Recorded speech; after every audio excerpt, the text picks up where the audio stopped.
Hello दोस्तों, circus के हाथी की कहानी। बहुत दिन पुरानी बात है। एक बहुत ही बड़ा सर्कस हुआ करता था।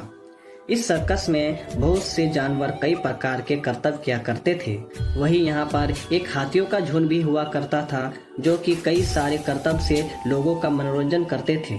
एक बार उस सर्कस में 5 हाथियों ने सर्कस के करतब किए। वही करतब के खत्म हो जाने के बाद उन्होंने कमजोर रस्सी से बांधकर रखा जाता था, जिससे वे आसानी से बच सकते थे, लेकिन वह कभी भी नहीं गए।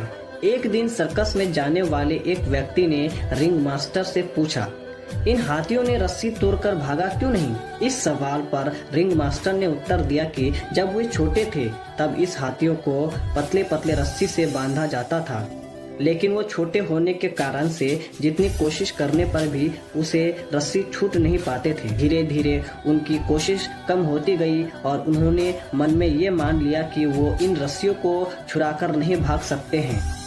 वही हाथियों को यह विश्वास दिलाया गया था कि वे रस्सियों को तोड़ने और भागने के लिए पर्याप्त मजबूत नहीं है।